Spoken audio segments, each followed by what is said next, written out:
All right. Yep, we up. Shalom, shalom. Live at the Israelite School UPK. All right. Let's get it. Let's get it.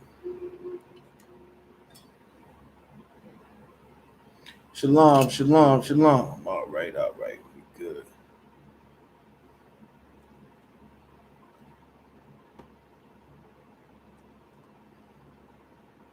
All right. We good. All right. We here live at the Israelite School Universal Practical Knowledge. All right. Of course, blacks, Hispanics, Native Americans, God's chosen people. All right. Questions? Anybody got any questions? All right. Just go ahead and type them in. All right. Teaching a biblical law class. These laws, statutes, and commandments will be our shield, our protection. You understand, from the Most High.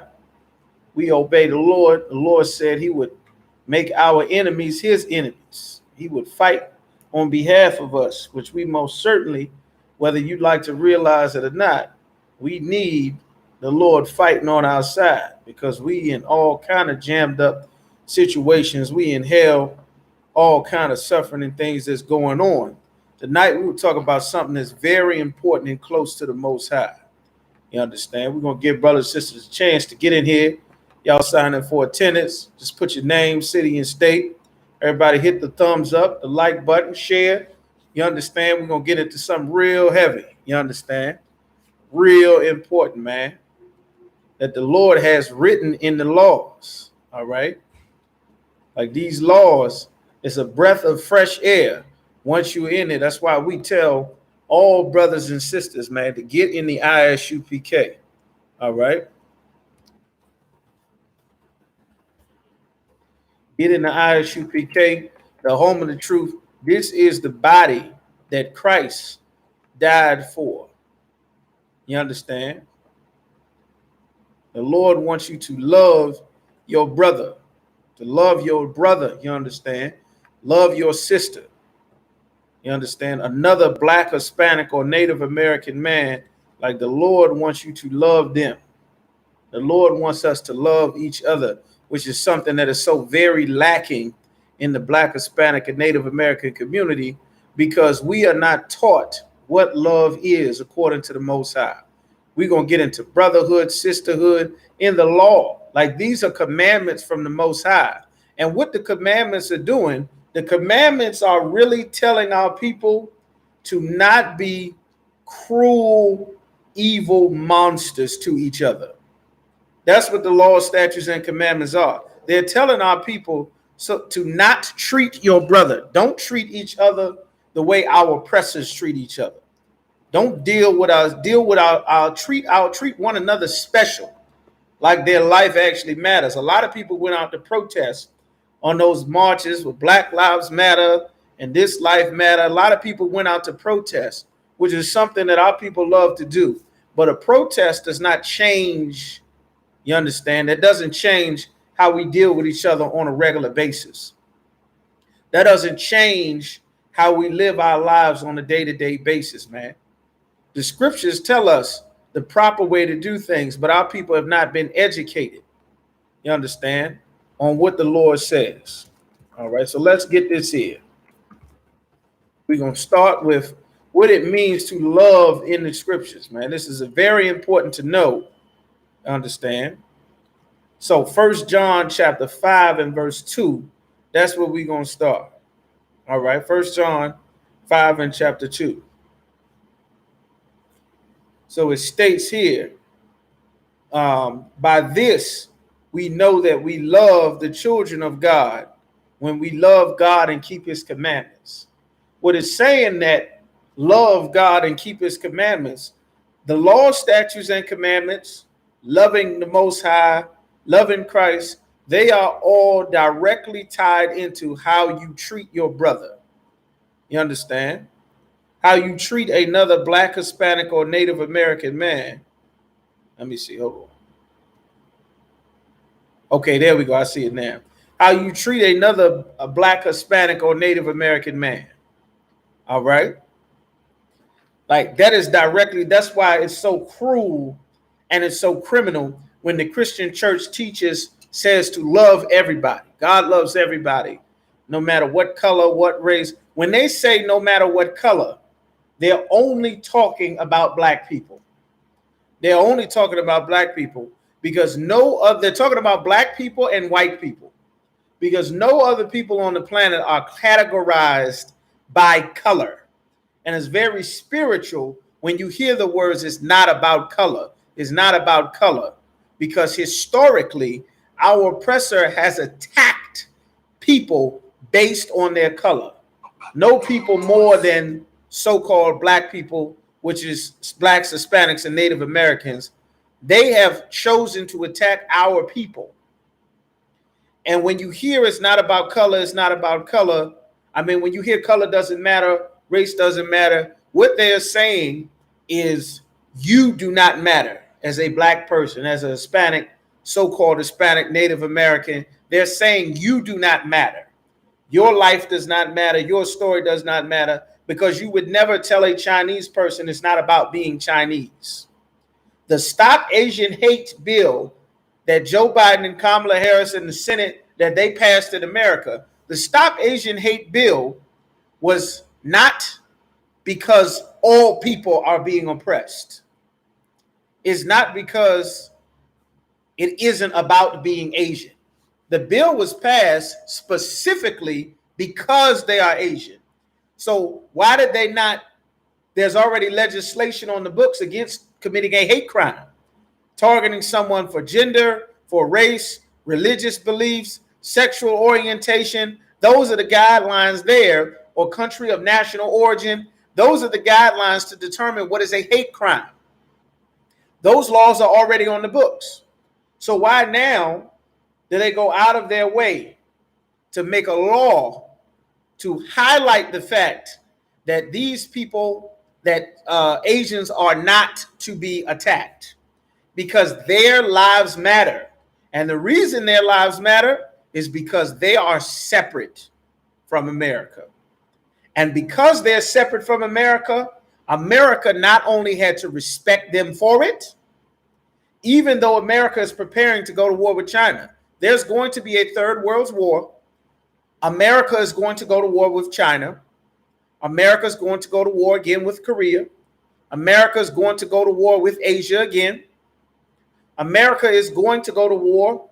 You understand? Is already at war with the Arabs, but is going to go to war with Russia. Is going to go to war with China, with Iran, with Turkey. There's going to be a war involving America and these other nations of people. All of these other nations of people are living here in America right now, and they respect them, even though they are preparing for the entire country to go to war with them.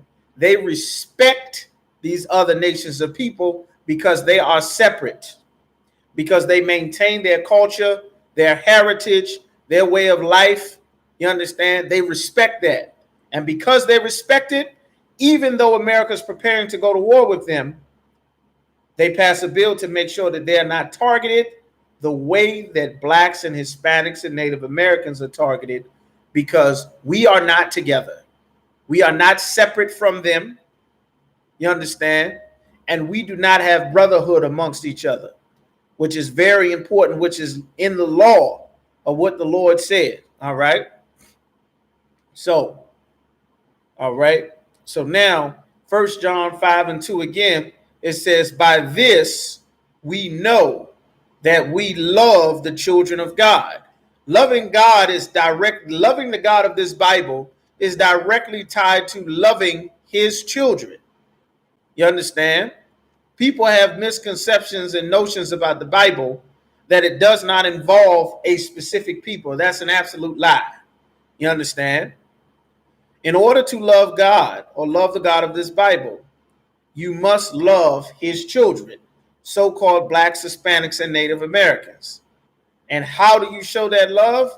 You keep his commandments. Why does it say that? 1 John 5:3, for this is the love of God. When it says God is love, when it says love in the scriptures, this is what love is defined as.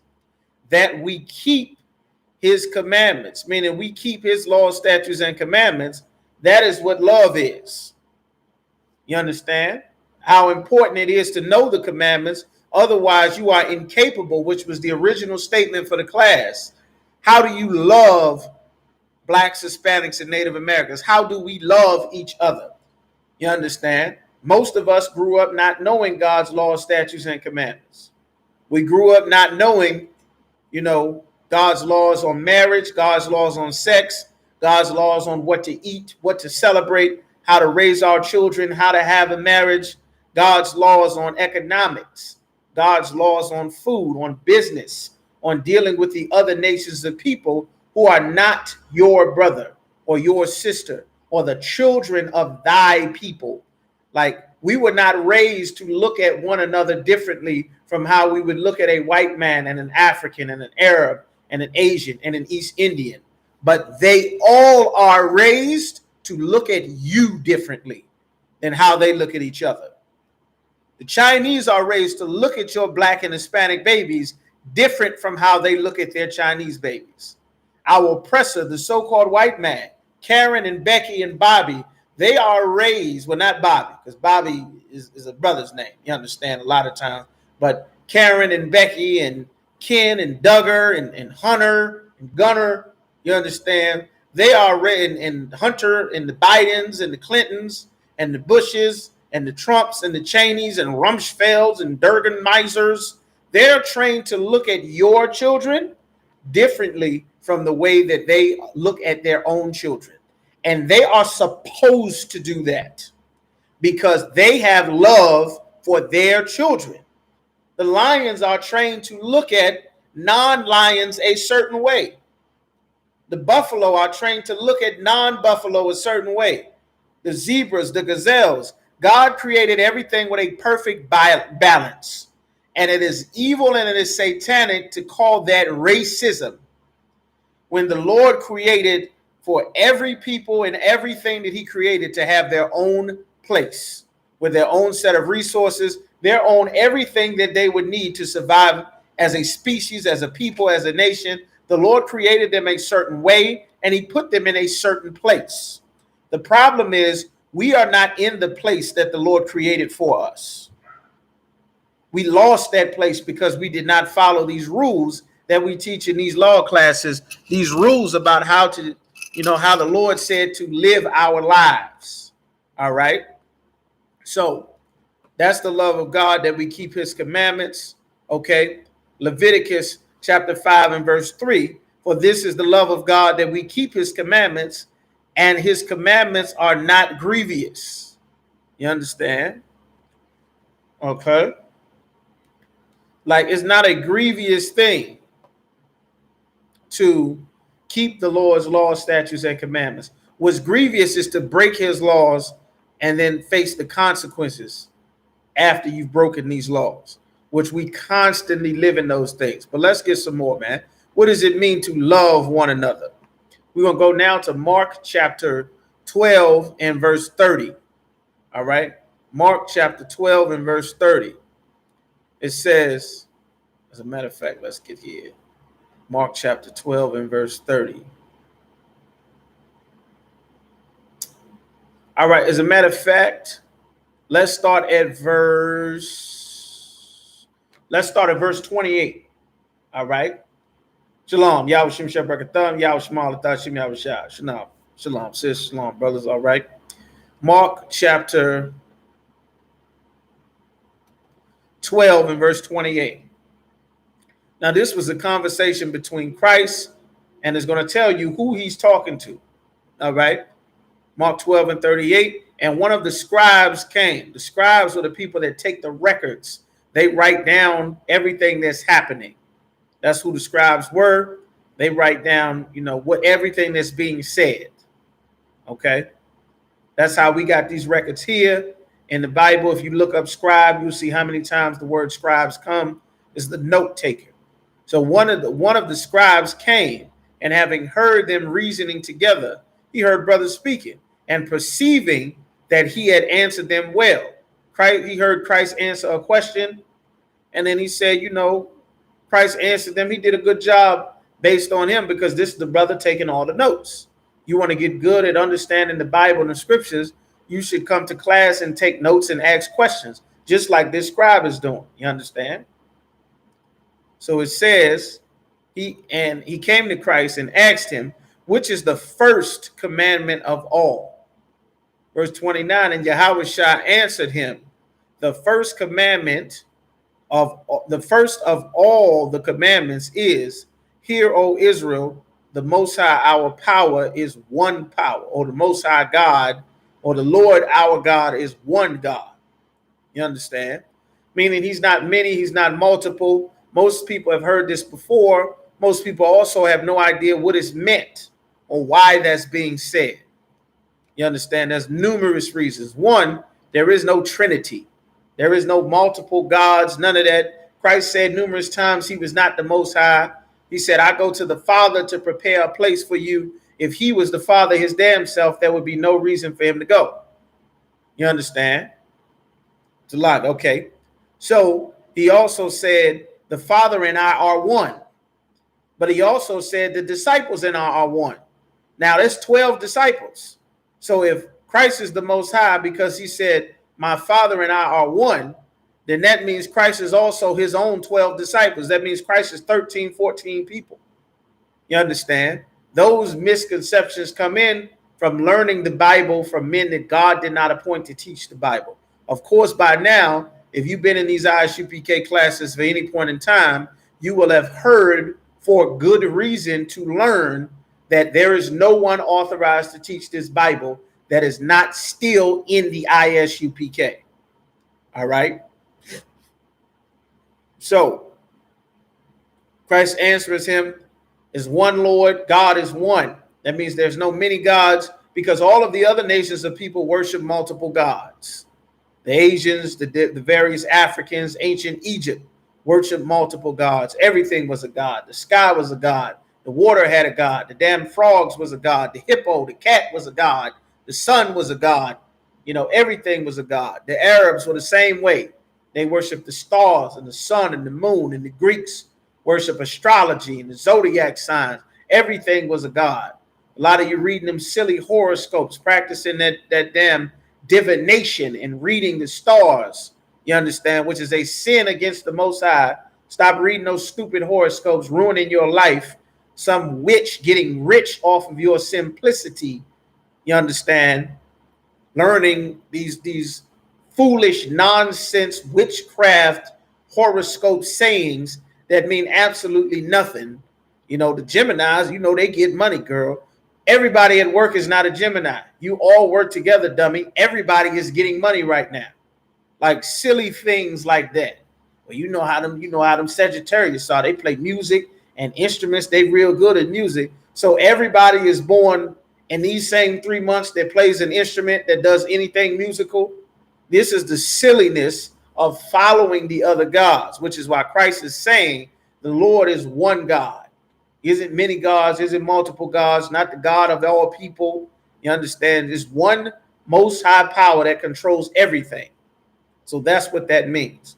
Verse 30, and thou shalt love the Most High thy power, or the Lord thy God, with all thy heart. Your heart, of course, is your mind, and not that thing in your chest that pumps blood.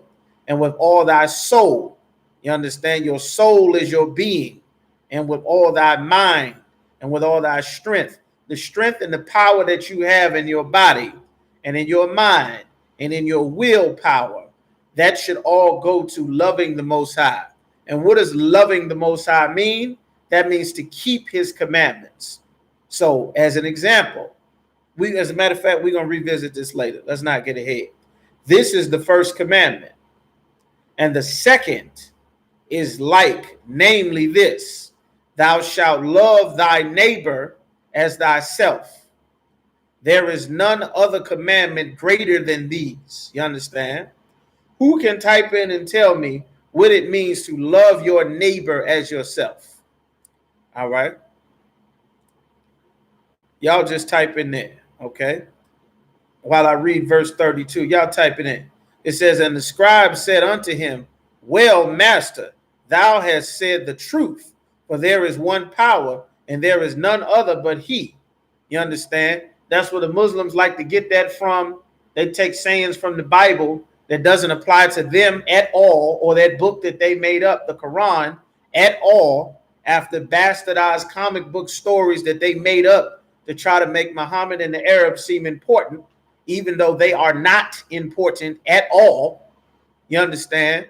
They are all living on our land, getting rich off of our oil and our gold and all of the lithium and ion precious minerals in our mountains in Afghanistan and Iraq and Iran. Those minerals, that land, those resources all belong to so-called blacks, Hispanics, and Native Americans.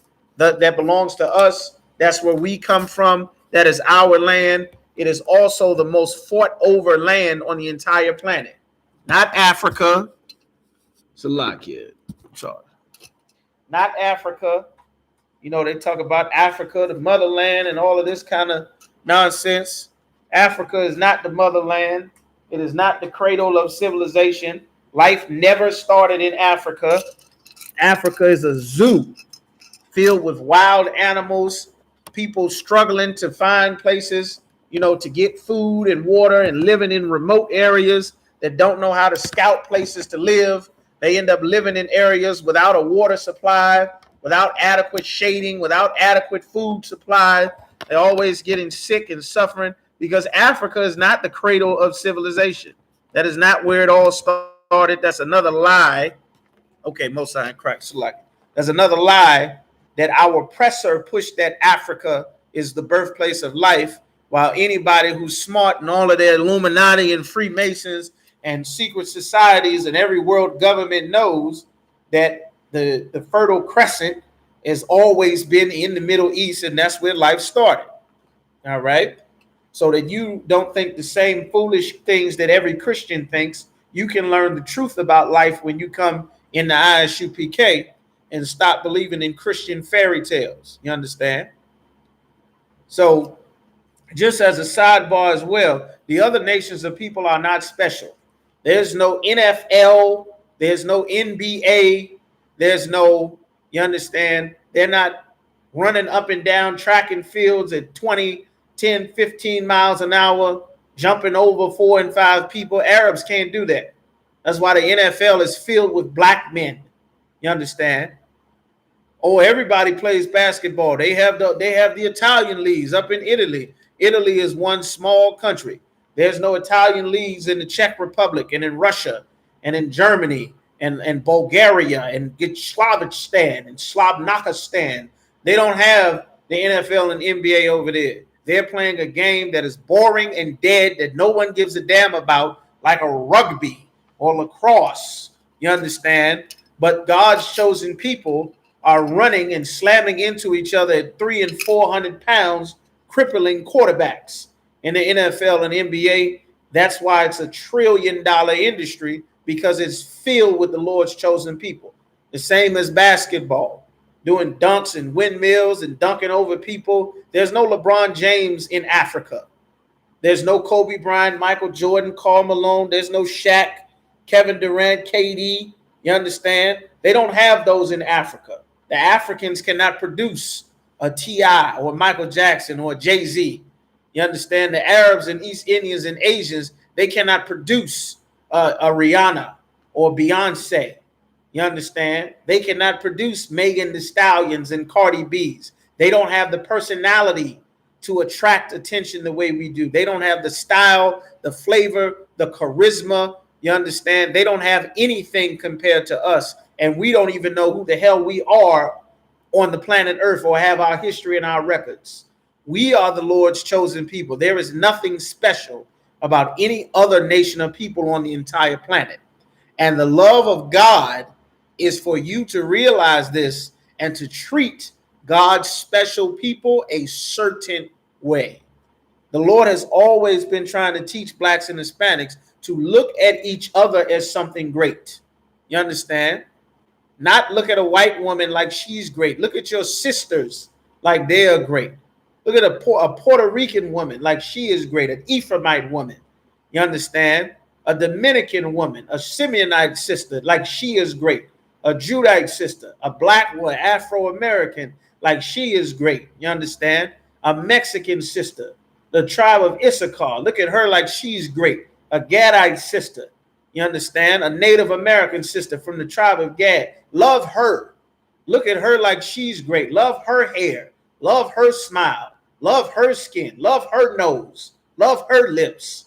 You understand? Don't look at Maylene and look at Sue Young and look at the woman at the damn nail salon that look lost all the goddamn time, or Becky, you understand, that'll lay down and have sex with you and then have sex with the gerbil and the dog and the horse, you understand, the very next day or that same afternoon.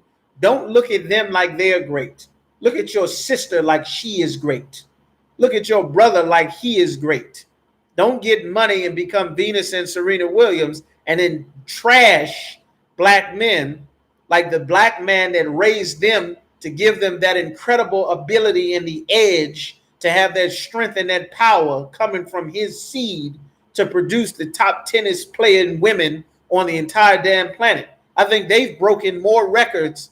Venus and Serena Williams broke more records in tennis. They broke the men records and the women's records, the doubles records, the championship records. They did these as kids, 18 and 19 years old, because of that father that raised them, man. Love that father, man. It's time for black fathers to start to be loved again. Hispanic, Native American fathers to start to be loved again. You understand? To stop being trashed and bashed. Like, that's what the Lord wants. You understand? Those are things that impress the Lord. Having brotherhood, having sisterhood. That is what impresses the Most High. The Lord has been trying to teach our people to love each other for thousands of years. The Lord has been trying to teach us to love each other. The Lord has been trying to teach us this for so long that Christ 1,000 years later is still telling the disciples and a scribe in his day, the love of God is to love your brother. The love of God is to love the children of your people. Love your neighbor. Christ is saying the same thing 1,000 years later because we still have not learned that lesson. And the Christian church, which is so evil, they steal that spirit to love your brother, man. We're going to go now to Leviticus chapter 19 and verse 17. Christ said, love your neighbor as yourself. This is what it means to love God. Love your neighbor as yourself. All right. Let's go to Leviticus chapter 19, and we're going to go to verse 17. All right. Y'all in Virginia, you understand? Y'all tag people in Virginia in this video, man, and get off in these classes. You understand? Share it, like, thumbs up, everything, man. Y'all got any questions? Of course, y'all type it in. All right. We're going to be breaking ground in Richmond coming up soon. You understand? Y'all get in these classes, man. Everybody's going to want. This is the thing. Make sure y'all get in these I.S.U.P.K classes. A lot of people watch our classes, don't sign in. You on the fence about joining the school and stuff. I understand. But make sure that you get into school before the Lord force you to get into school. Because in that day, now you'll have more time and leniency. You understand? But eventually, it's going to be a life or death forcing to get in this school, to get under the protection of the Lord. The race wars, see, most of our people, you've been raised for decades where the previous generations have been pretending as though there has not been a race war against blacks, Hispanics, and Native Americans. You've been able to get the pretending that comes with them tolerating seeing you and your children every day. And Trump being elected was to let our people know that white people are tired of pretending to like you. They're tired of pretending to tolerate seeing your hair in the office, seeing your braids and that nose and those lips and your talking, seeing your children in their classroom when they want to be a teacher. They're tired of pretending to love your children. They're tired of pretending that they don't want to call 911 so that the police can show up and kill them, so that they can show up while she's crying and pretend like you did something to her, so that Karen can watch the police lynch you like they did George Floyd and Eric Garner. They're tired of pretending. And the Lord is going to put the spirit on them to stop pretending and stop tolerating. Our people are going to be forced to learn to love each other and build our own society up again. You're going to be forced. It's going to be a life or death forcing.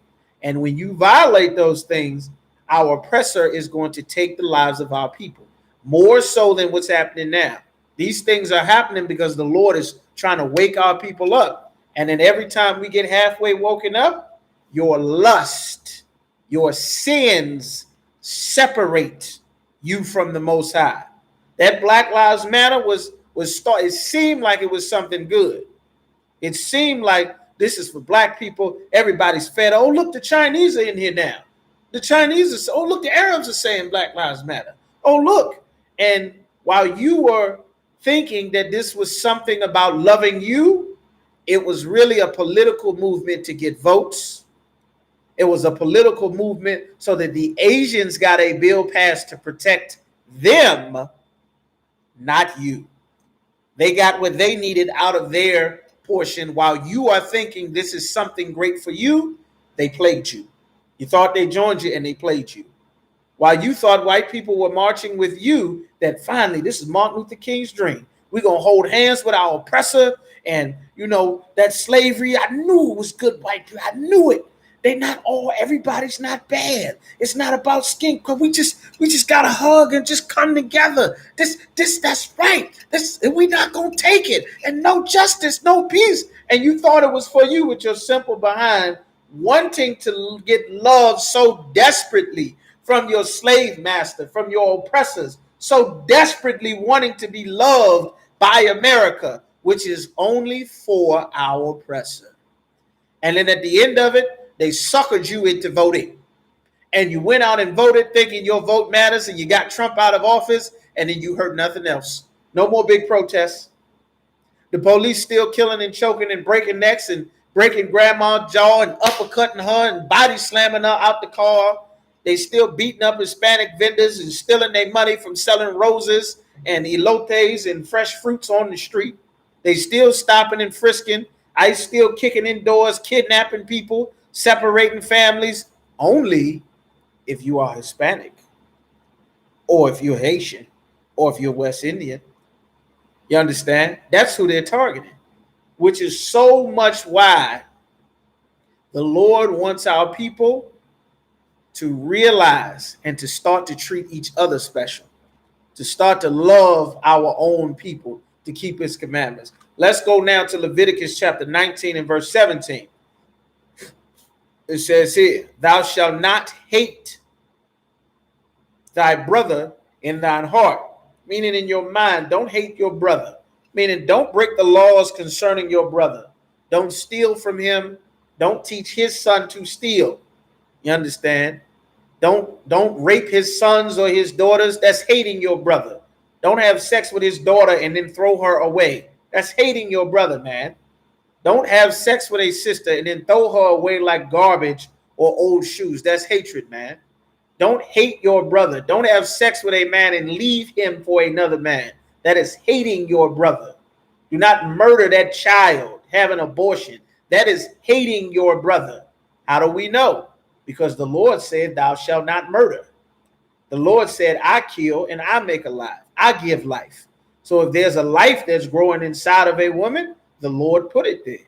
That's another person. That's a life. You understand? If you kill it, you hate that brother. You hate that baby, that sister that you just murdered. You were her way to get to the earth. You were her way to be born.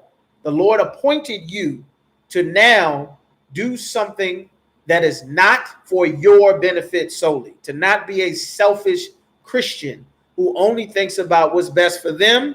Now that you can love your brother, that you can do. Love is not about feeling good and being happy. That has nothing to do with love. Love is about duty and responsibility. Love is about willing to be unhappy. That's what love is. The previous generation before integration, they understood what love was much better than the generation raised after desegregation. Love became a foreign concept because you were no longer tied to your brother. The black community was not tied to itself anymore. You could now go and whore and join the white community. You didn't need your Negro Leagues basketball and baseball and hockey anymore. You could go join the white man's National League. You understand? You didn't need your Negro woman, your Hispanic woman, your Native woman. You could go and get Becky or Susan or Heather, or end up like Bill Cosby having sex with white girls so that they can all turn around and say that you raped 50 of them. And then turn around and say, oh, charges dropped. You can go on out of prison now. All the charges dropped. 50 rape charges that they dragged this man through the mud. They made him look like a villain. That man, Andrew Constant, that everybody trying to pretend like that's a woman, that 6'4" man with that huge Adam's apple, you understand, that they trying to say was a woman, that says that she was one of the 50 white women only that Bill Cosby allegedly drugged and raped. Well, they're going to let him out of prison because apparently all of the 50 rape charges have been dropped. Who has 50 charges against them ever at any point in time and the charges get dropped? How? Who has been convicted? If you are convicted of 50 counts of selling weed, your charges are not going to get dropped. If you get 50 counts of unpaid traffic tickets, you are going to jail. If you get 50 counts of not paying taxes, you are going to jail. And I'm going to let you out there. Well, guess what? They dropped all of those 48 rape charge counts against Bill Cosby, which means one or two things. Either it was all a bunch of lies and they made it up just to stop the brother from buying NBC, or it's completely unrighteous judgment and he paid a bribe, which he could have done from the very beginning. I find very hard to believe. But Bill Cosby is getting out of jail.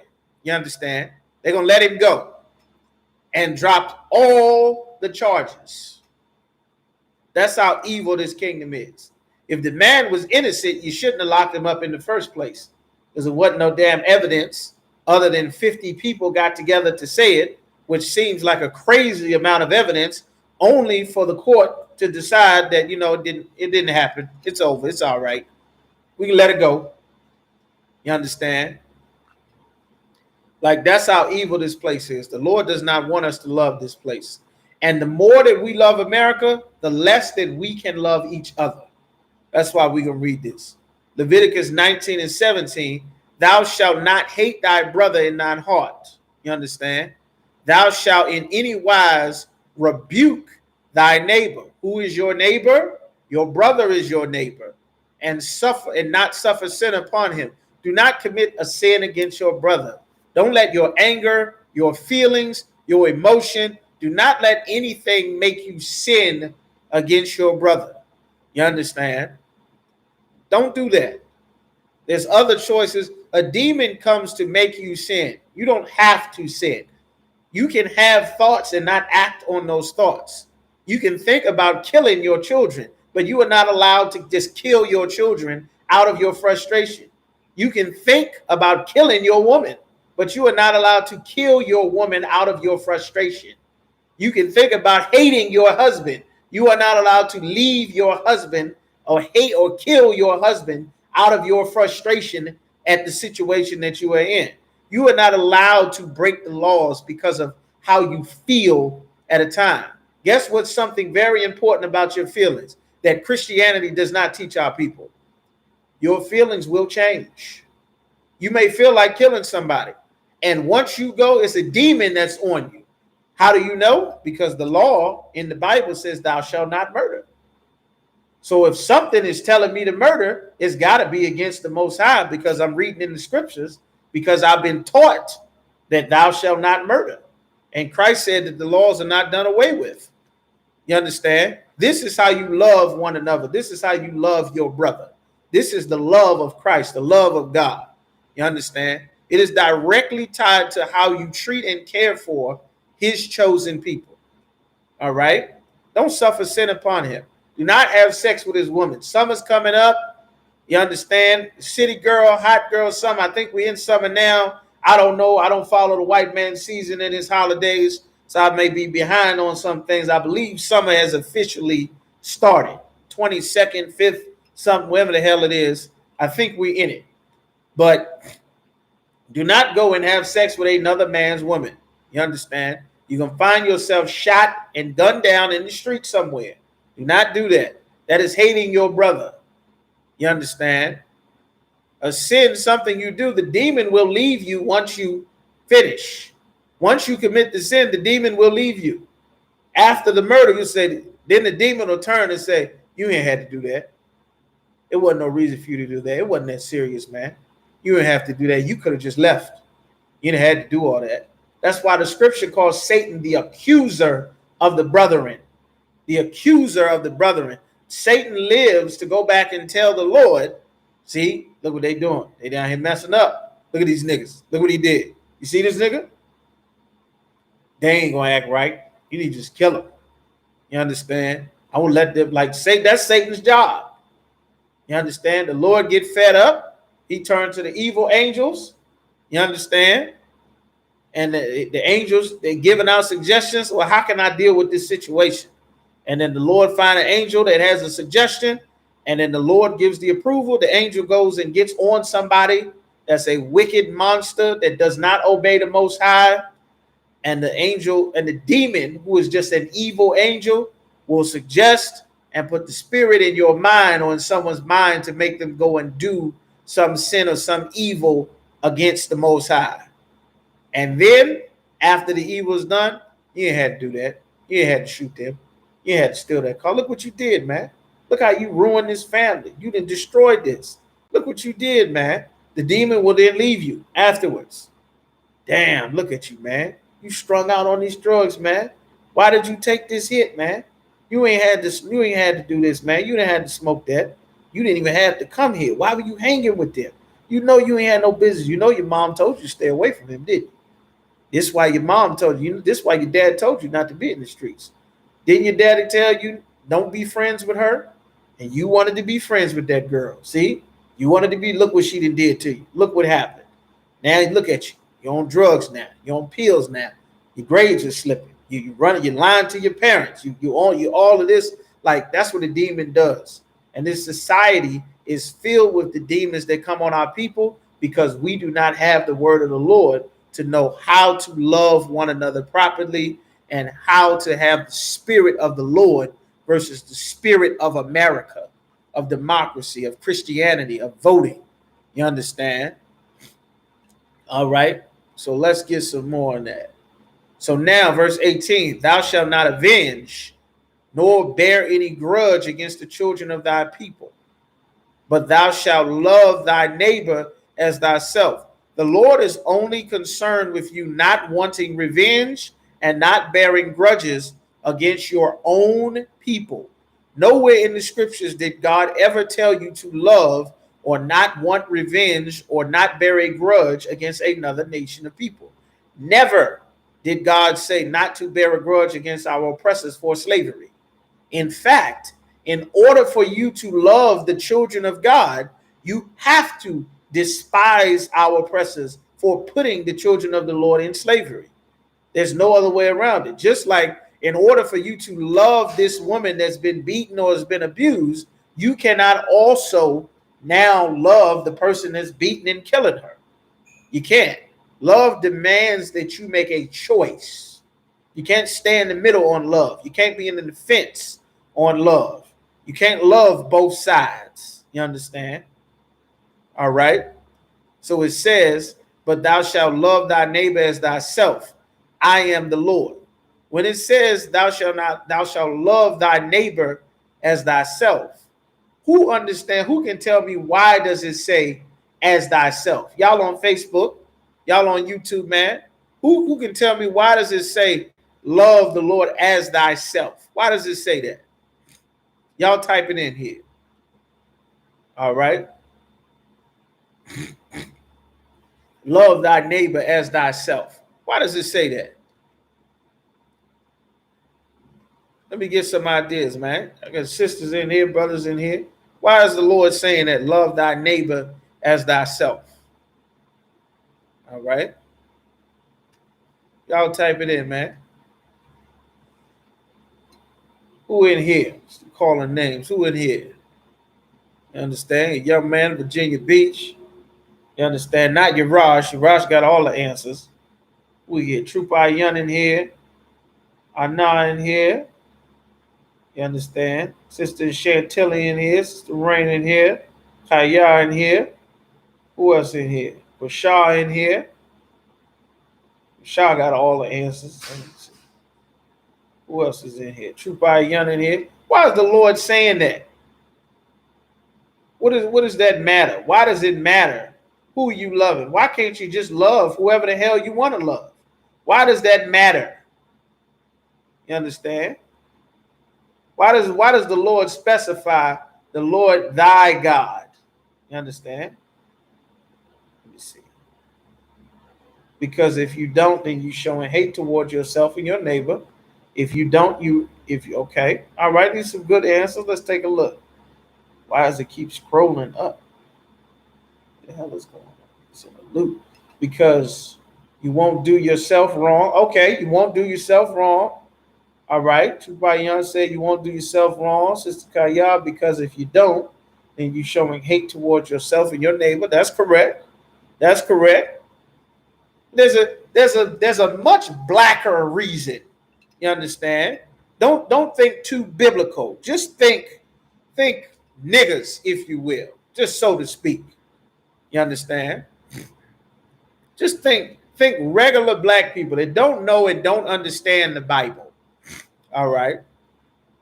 And it's very important why the Lord has to say that. And then I'm gonna take us to this next scripture while y'all just type it in. All right. If that's all y'all got, no sweat. Let's see. We're gonna go to Deuteronomy chapter 18 and verse 15. All right. It's something that our people overlook. Probably not you, brothers and sisters. You understand? Y'all probably got it for sure. But it's something very important about being Black and Hispanic and Native American. It's very important that as a matter of fact, I'm not going to give it yet. I'm going to go to Deuteronomy chapter 18 and verse 15. And this is why it's so very important. And this is why the Christian church and Islam, you ever met a brother or sister that they didn't grow up in church, and then gradually, especially our Hispanic brothers and sisters, I saw this with my uncle. He married his sister, the tribe of Zebulon. You understand? Of course, the Christian church destroyed Esau's marriage. Esau's marriage is a horrible, destructive thing. Do not go and get a ring and a piece of paper from a court system or nothing and thinking that that's going to solidify or make you married or make a marriage or a good lasting relationship. Do not do that. That's not our custom. That's not our practice. You understand? Obeying the Lord's laws that he have on marriage is what is going to build up our families and communities, man. All right. But I'm going to read this first. It says, Deuteronomy 18 and 15, the Most High thy power will raise up unto thee, meaning unto you. Remember, the words in the scriptures are extremely important. When it says will raise up unto thee, that meaning unto you a prophet. It didn't say unto everybody a prophet. And it's small things like this that's in the scriptures that can trip brothers and sisters who are in the world don't understand this at all. But when the Lord said he will raise up unto thee a prophet, meaning the prophet is not there for the other nations of people. You understand? The prophet is not there to make life better for the Egyptians if the Egyptians have us in slavery. The prophet is not there to make America greater and to make America great again if they have murdered our Hispanic brothers and Native American brothers and Black people and put us on reservations and ghettos and INS detention centers and killed us in the streets and threw our bodies in mass graves like they find one every week in Canada and every few months in Mexico and Arizona, where they have hundreds of Mexican and Native American babies that they killed in their Catholic boarding schools and just threw the damn bodies in the ground in unmarked graves somewhere. You understand? You need a leader who is a nigger just like you. You understand? You cannot have a leader who hates being black, who hates being Hispanic, who hates being Native American. You cannot have a leader whose loyalty lies to another nation of people and their gods and their culture and their politics and their way of life. We must have a leader first that God rose up. You understand? In order to deal with our people, in order to protect and lead and guide our people in the proper way that will address all of the problems that we have, you cannot be a white man and understand a black family. You can't be an African or an Arab and understand a Hispanic man's family. You can't understand a Mexican, a Puerto Rican, a Cuban, a Native American. You must be a nigger in order to understand how a nigger family functions. You can't understand it because you are not one of us. You are not the children of our people. Your fathers are not my fathers. Your fathers made a better life for themselves by killing my forefathers. You understand? You cannot have a leader that is loyal to America and think he's going to do what's best for black people. Christian preachers love America. They pray for America. They rise for the national anthem. They salute the flag. They pray for the leaders. We want to pray that God send America good leaders. God is going to destroy America in thermonuclear war. God hates this place. He hates every area. The very idea of bringing all nations of people together has been against God since the book of Genesis. God has always wanted every race, every nation of people to be separate in their own land, with their own language, in their own culture. And they have thrown away bits and pieces. That's why you see Arabs wearing suits now. They're not wearing their traditional Arab wear and things like that. Saddam Hussein was wearing a suit and tie. You understand? Muammar Gaddafi was not dressing in his traditional Arab wear or traditional African wear. You understand? Sometimes he did. And you see, they killed him. You understand? But, you know, the Chinese are not wearing their traditional Chinese clothing. The Japanese is wearing suits and ties to look like America, to look like white businessmen. That is against the Lord. The Lord does not want all nations of people to combine their cultures together and all be one people. That has always been against God. You understand? And in the middle of this mix of thinking that is so great and wonderful, the Lord is explaining that he would raise us up a leader, a prophet like unto thee, from the midst of thee, one of thy brethren. You cannot have somebody come from outside of your community and think that they are going to show up and fix the problems in a community that they are not part of. That's why it's so difficult when 911 shows up in a black community, because you're getting people coming from a community they are not a part of. They don't come from this area. They don't come from this environment. You understand? They're not here with their people, with the history of knowing who their fathers are.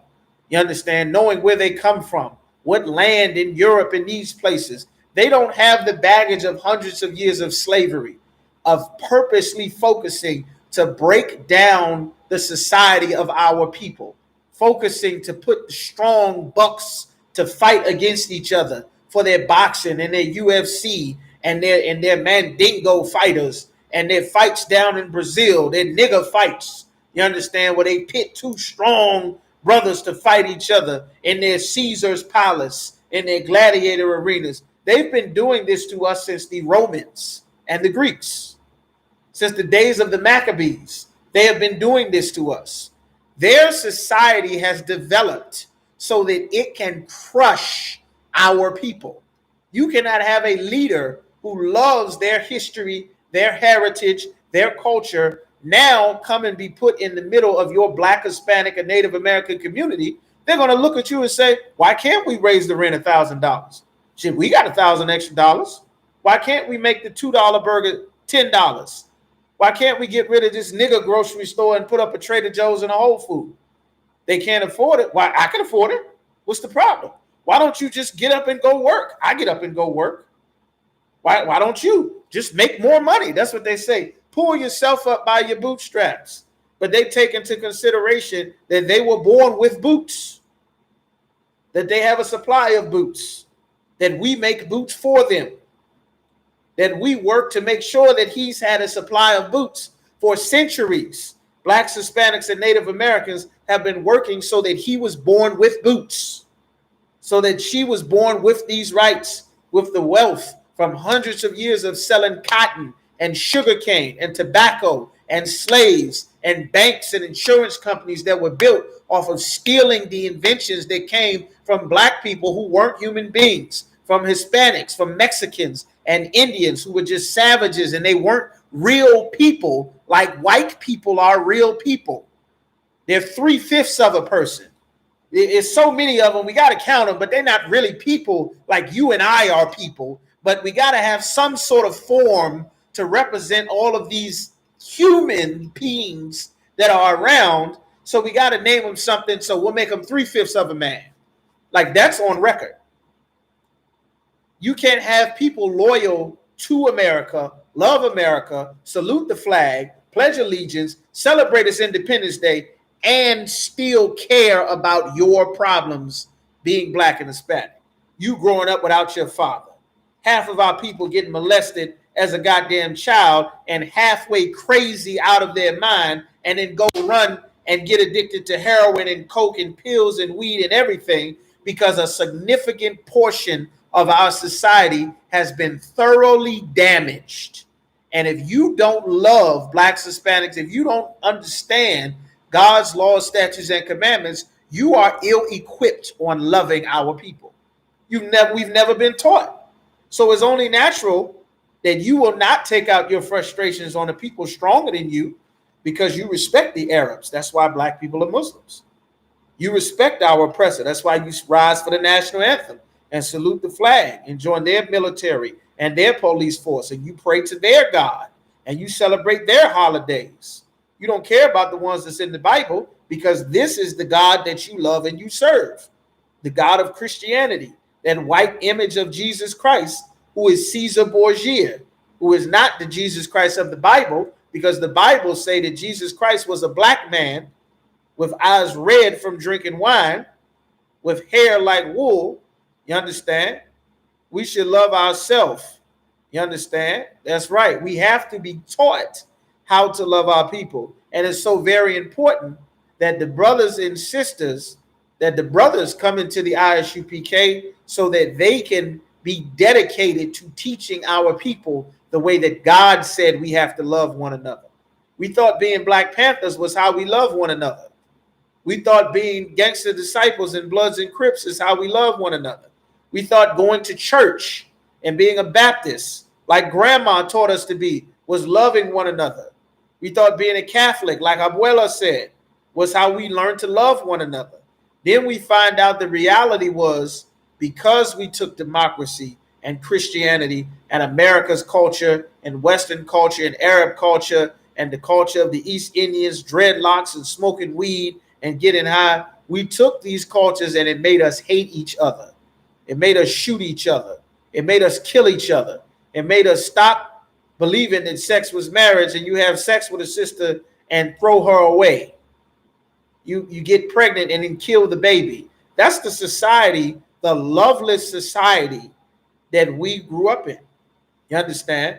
We were never taught the proper way. Shalom. Yahushua Taziyah Shalom, sis. Yahushua Tashim Rashad. You understand? Sister in Richmond. Y'all make sure y'all sign in. The water on Facebook, on YouTube, y'all sign in. Like the Lord is saying in Deuteronomy 18 and 15, the Lord thy God, this is a God that's for your people. It's only for you. The God of this Bible does not mean well to the other nations of people. They have a lot to pay for. And when Christ comes, Christ is going to do terrible, horrible, heart-wrenching, panic attack causing, seizure, stroke, nightmare, daymare, heart attack things to all of the nations of people on the planet. The day that Jesus Christ returns is going to be the single worst day ever in human history. It will be the worst day on the entire planet Earth. It'll be worse than Sandy Hook, worse than 9/11, worse than World War I, worse than World War II, worse than the Civil Wars, the Revolutionary Wars, the Crusades, worse. It'll be worse than anything ever in human history. There will be so much bloodshed. You understand? Not bloodshed like, oh, they having war over there. No, bloodshed like in your face.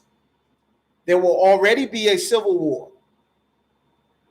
here in America and everywhere else on the planet.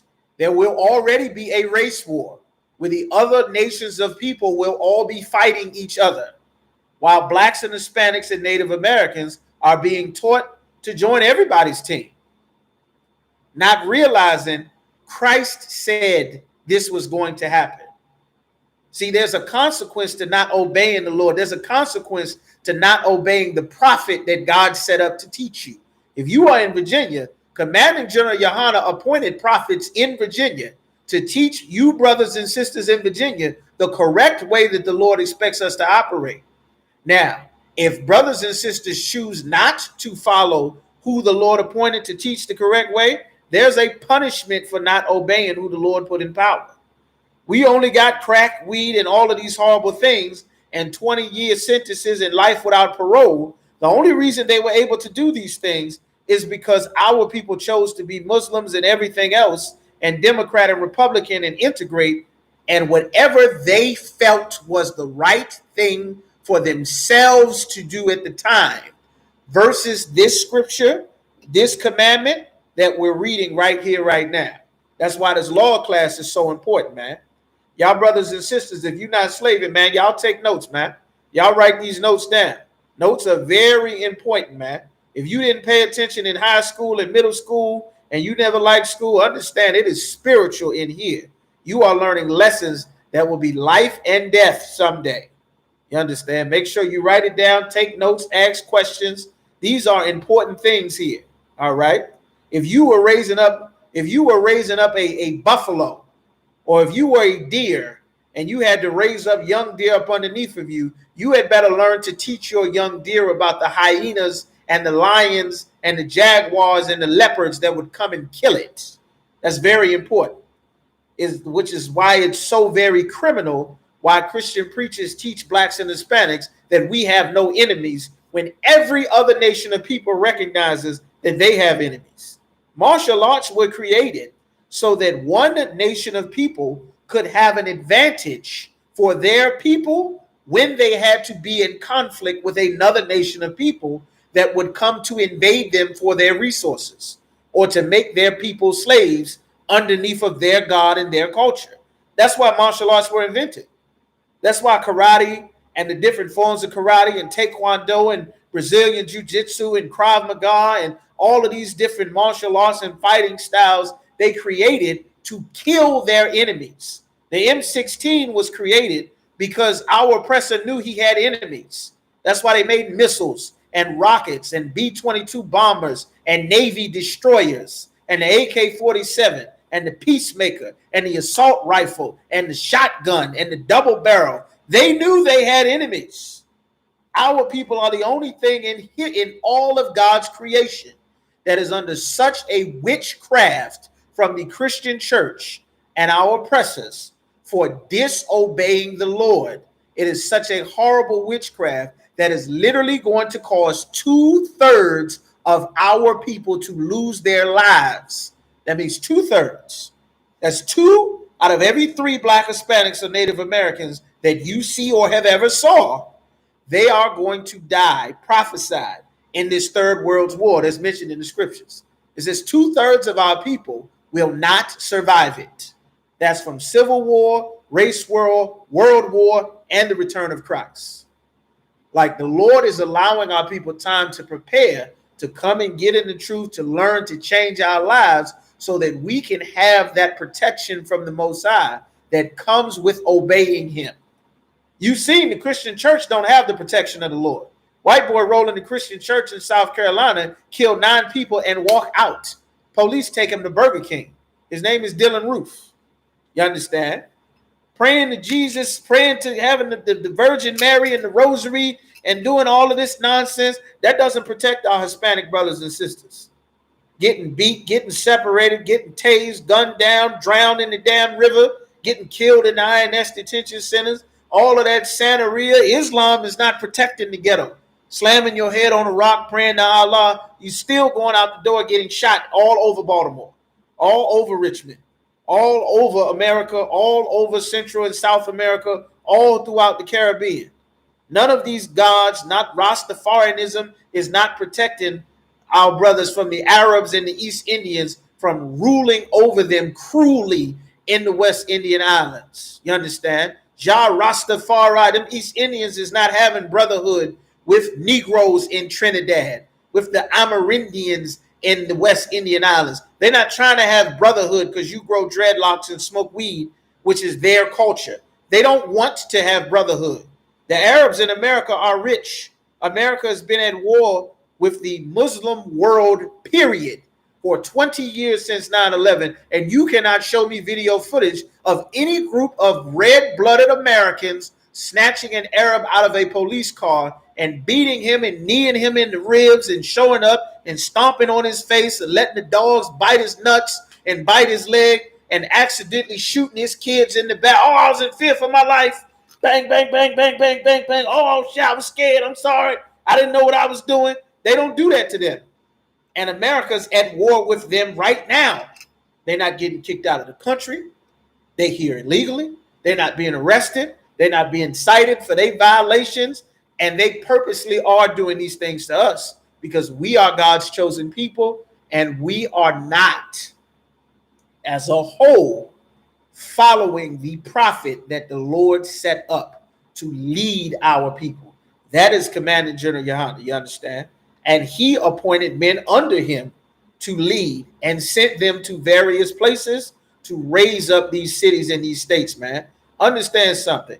You are in these I.S.U.P.K classes because the Lord brought you here.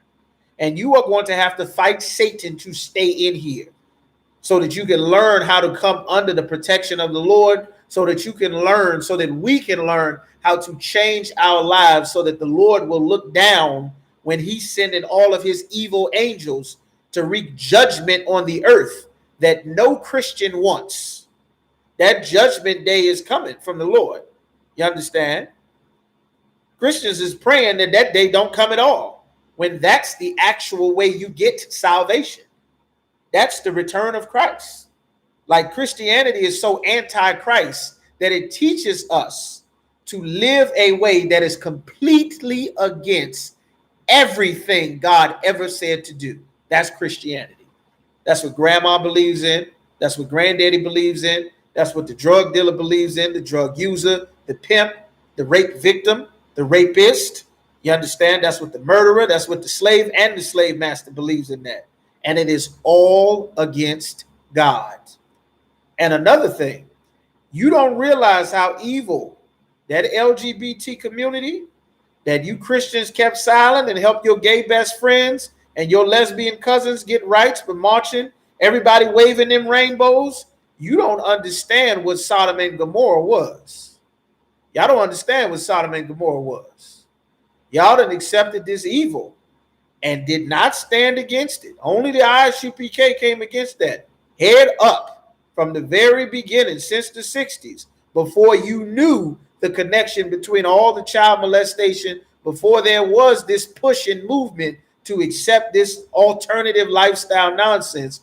You don't understand what Sodom and Gomorrah was.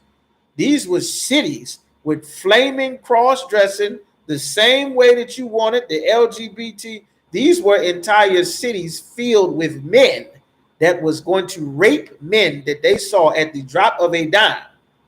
If they're going to rape a man and you a woman, don't think these homosexuals That same spirit of raping somebody, that is that same homosexual spirit. It's called abuse in the scriptures. You didn't learn that because your Christian preacher did not teach you that. You help these homosexuals get rights. That is a demon. And the Lord is going to unleash so that the demons can fully do what their purpose was from the very beginning. And now they didn't help get them rights to read stories to your children and going in the bathroom with women. A man dressed up like a woman going in the bathroom with you. It is great, horrible danger that is coming. You don't realize how evil this place is, and the Lord is revealing it little by little. But if you are not paying attention to the prophets he set up in the I.S.U.P.K, you won't realize what's going on around you. While everybody waving those flags, which is exactly what the Black Lives Matter movement was for, it was an LGBT covert operation to get you to vote and support gay rights. They got all the money. It was all started by lesbian women. Had nothing to do with black families or black children, because you can't make families without a man, because you can't have children without a man. You understand? All of that is hatred for your brother. You understand? Not to mention the AIDS that they're not talking about. They ain't talking about the AIDS. Everybody focus on COVID. Is AIDS coming out of the holes in the floor? You understand? With all of this LGBT uproar. And it's just as racist as everything else is. You being a homosexual as a nigga is not the same as you being a homosexual as a white man. You are not in any class, any capacity, a part of their world. You understand? And it's a payment coming for accepting that evil. A horrible payment that mommy is not going to be able to get you out of. And America and the Christian church work to fight against what they call toxic masculinity, to stand up against the evil of a man that would dress up as a woman so that he can beat and have sex and violate another man, or a woman that'll dress up like a man so that she can beat and shove a goddamn plunger inside of another woman. You don't understand what kind of evil that is, man. You don't know the hell that demon is getting ready to unleash in this earth. They can ready get rights to have sex with children, and nobody is watching black children at all. Black children go missing. The police don't use any resources to go look for your missing nieces and nephews and cousins. That's why you're putting it all on damn Facebook. Ain't nobody looking for Brittany and Shamika. Nobody gives a damn. The police don't give a damn. Kamala Harris don't give a damn. Barack Obama didn't give a damn. George Bush didn't give a damn. Donald Trump didn't give a damn. The police is showing up ready to kill you at the drop of a dime. Think they're going to spend overtime out in the woods hunting for some missing nigga? Please. They could care less. That's why we had better build up our own society under the protection of the Lord. And if you are in Virginia, take this very seriously. You understand? Y'all get in these classes, man. It's been tons of brothers and sisters all over Newport News and Richmond and Norfolk. Y'all need to get in these classes and get in here and learn. It may seem like, oh, we got holidays and stuff coming up and this and that. You better take this word of the Lord serious. The Lord intends for you to come in here and for you to learn, and you go and you take your behind back outside in that world and decide that you don't want to obey the Lord. There's a consequence that comes for that. You understand? The Lord is not a mommy. The Lord is a father. And you don't obey a good father got consequences. You understand? And those consequences, you do not want to face those consequences, man. Y'all get in here before the Lord force you to get in here. It's better by choice. Don't get forced because of how much hell that is inescapable falling on top of you to get in here and learn to serve the Lord, man. All right.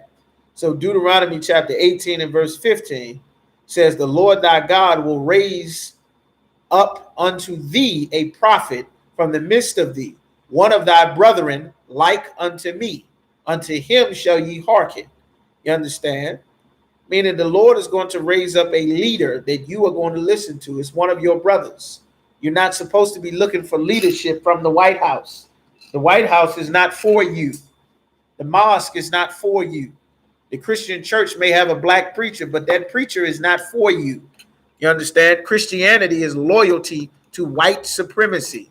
All of it. The black churches, the Hispanic churches, the native churches, is all loyal to, you understand? It's not about getting justice for our people.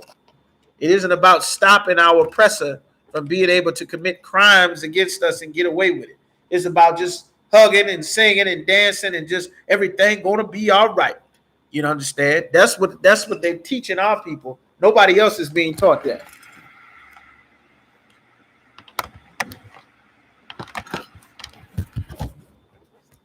You understand? Salakia. Okay. Yep. All right. Most High in Christ. They're not teaching that. They preparing for World War III. That's what white Christians are doing. They buying assault rifles and AKs and old U.S. military surpluses and burying tanks and school buses underground and storing up all kind of food and rations and military surplus gear and boots and preparing for war and fleeing cities and storing up food. They preparing. They understand what's coming. They believe in the Bible more than the Lord's children do. You understand? But we in the I.S.U.P.K, Commander General YAHANNA, preparing us to serve the Lord and everything that come with it, man. This nation is going to be built one way or another, by choice or by force. It's going to get built. All right. So Deuteronomy chapter 18 and verse 18 says, I will raise them up a prophet from among their brethren, like unto thee, and will put my words in his mouth, and he shall speak unto them all that I shall command him. Meaning everything that the Lord is commanding, that prophet is going to teach. Commander General YAHANNA is teaching exactly what the Lord told him to say. And you are hearing from the men under Commander General YAHANNA exactly what the Lord told him to say. This is the words of the Lord you are hearing. Verse 19, and it shall come to pass, meaning in the future, that whosoever will not hearken, meaning they won't listen to and obey unto the words which he shall speak in my name, I will require it of him. Meaning you're going to have to give an answer as to why you did not obey the prophet that he set up. You understand? And of course, you're not going to be able to give a good enough answer to the Lord as to why you did not obey him. You understand? So now let's get some more on this love. Let's go to Leviticus chapter 25 and verse 35. This is brotherhood here. You understand? Brotherhood is in the law. You understand? This is how we fix our people. This is how we love one another. You understand? This is the love of God. This is the love of Christ. This is what it means to love Christ, to love the Most High. All right. Leviticus chapter 25 and verse 34. These are the rules on what love is. Verse 35. Salaki. If thy brother be waxing poor, if your brother is poor, he didn't used to be poor. He's not supposed to be poor. But now he falls poor. He's getting poor. You see him.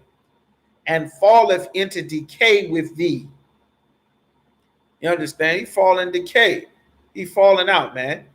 Then thou shalt relieve him. Help that brother. Yea, though he be a stranger. Meaning, even if he's a stranger, what does it mean, a stranger in the scriptures?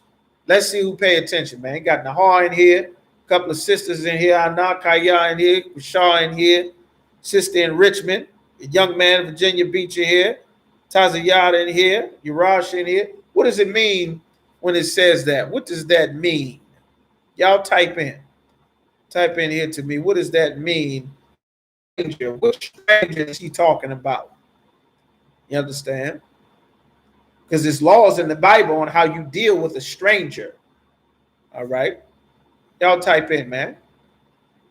Let's see who's paying attention. Let's see who just got their computer on play while they in another room somewhere not paying attention. All right. I got one answer. All right. Let's see who else. Y'all type in here.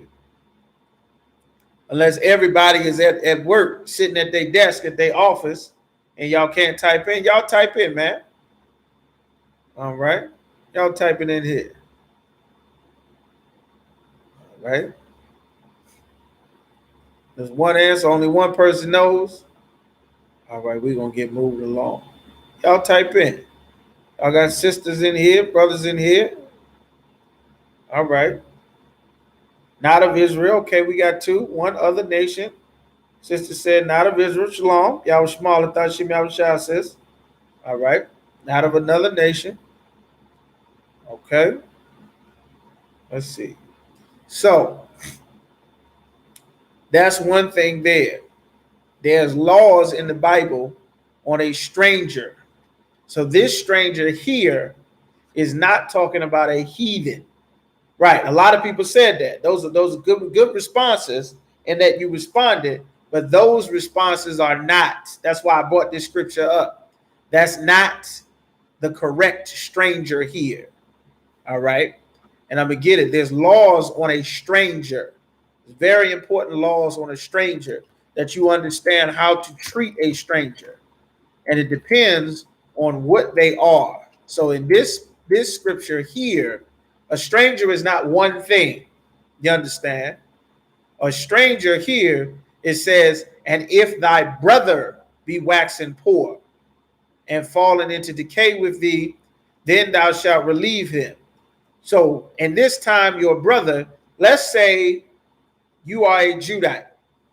I think just about everybody in class except for Gad is a Judite. Most people are Judites. Some of y'all might be Benjamites. You understand? I don't think we have any brothers or sisters of any other tribe in here. We've got a bunch of Judites in here. All right. Gad in here. Most everybody in here is Judites. Probably Gadite here, there. Judites. So,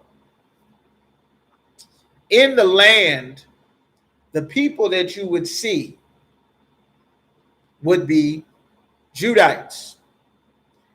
You understand? Now, we're all Israelites, all 12 tribes. Mexican is an Israelite. Puerto Rican is an Israelite. A Seminole Indian is an Israelite. A Cherokee is an Israelite. You understand? A Shawnee, Arapaho, Cheyenne, Zebulon is an Israelite. An El Salvadorian, a Guatemalan, those are Israelites. A Brazilian, those are Israelites. A Trinidadian, Jamaican, a Dominican, those are Israelites. But Simeon has its own land. You understand? Issachar has their own land. Zebulon has their own land. Each tribe is giving a land inheritance. You understand? So when the scripture is saying, and it's very spiritual and it's very important, when it says, hold on, I got the wrong screen. So like it. When it says, thy brother, yea, though he be a stranger. So this is talking about your brother. This stranger is because he's still your brother, but he's not from our land. So we are Judites, or most of us are Judites. We be in the land of Judah. All right. Well, Yerushalmav is a Gadite. He's an Israelite, but he's a Gadite. Shalom. Y'all smart. Everybody signing for attendance.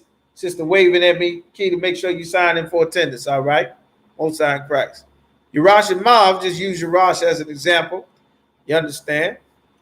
He is a Gadite. The land of Judah is still the land of Israel, but it's not his land. Of course, this is our brother. He is a brother. He is an Israelite. He is one of the children of our people, of our fathers. He's still our blood relative. However, he is from the land of Gad. He is a stranger to the land of Judah. He doesn't know that, on Tuesdays, Anna makes curried goat, and we all go to Anna's place with her and her daughters and her sons. They make curry goat, and it's the most delicious thing there. But if you go Thursdays, the price is different from Wednesday. Or if I go to Quashah, all the Judites in the land know that Quashah sells certain fur, and Quashah sells leather, and winter is coming. So he got leather, he got fur. Quashah is who you need to talk to get your fur for your coats and your garments. Well, Yerushalmav is a Gadite. He's not from this land of Judah. So he does not know that Quashah got the fur. He don't know that Quashah got the best fur. He don't know that Anna is making the best goat. He don't know that Sister Kaya sells the best greens like she made at that feast day. He don't know that the greens is there. It's just the kaya. He don't know. He don't know how to get to the greens. He don't know how to get to goat. He don't know where to get his leather. He doesn't know. He's a stranger in our land. You understand? He may have moved here. He may have got a rib here or something. Who knows? But this is not his land. You understand? He would be what we call, for lack of better words, an out-of-towner. He ain't from our hood. He ain't from this neighborhood. He not from our block.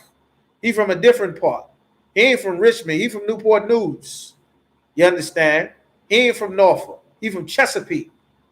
He ain't from Richmond. He from Petersburg. You understand? He ain't from around here. He's a stranger. We don't know him, but he's a brother. He's an Israelite. And even though I don't know him personally, we didn't grow up with him. Our kids didn't play basketball with his kids. Our daughters didn't do the little girl things and have their bake-offs and everything. They didn't do that with his daughters. But this is a brother. His daughters are still our sisters. His sons are still our brothers. He is still our brother. His family is still precious unto the Lord. We still have to love and treat him a certain way because he is one of our people. You understand? We cannot treat him a certain way because he's from a different area or because he's Hispanic. We look at him a certain way because he didn't grow up with us. He looked different. His hair is different. You understand? His music is different. His dancing is different. The way he prepares his lamb is different. The way he cooks his steak is different. The way his wife makes her food is different from the way my wife makes my food. So the Lord is telling us, first, to not be cruel to your brother. You understand? And the tribe of Judah is notorious for being cruel to everyone here in America. That is why everybody went and started their own gang and all of their horrible things that they end up doing to each other because of how cruel the white man was to us. And we extended that cruelty to everyone else once we integrated. Thanks mainly because of the Crips. You understand? They did a very good public relations job of making everyone hate the tribe of Judah. You understand? All right. And eventually the Bloods picked up the slack and made sure that no stone was left unturned anywhere. You understand? But the stranger, you understand? That's what it means. A stranger, he's still a brother. That's why it's saying your brother in the scripture, but he's not from here. He may have moved here. He may be in town for a job. We still got to look out for him and care for him and his family the way that we would any other brother that's from our regular neighborhood or our lands. We can't just let him fall apart and die, which you see the Christian church allows. You cannot just allow a brother or sister just to be homeless. You can't just be SOL or ass out in the street and just no place to live and no food and begging for change. Christianity makes homeless people.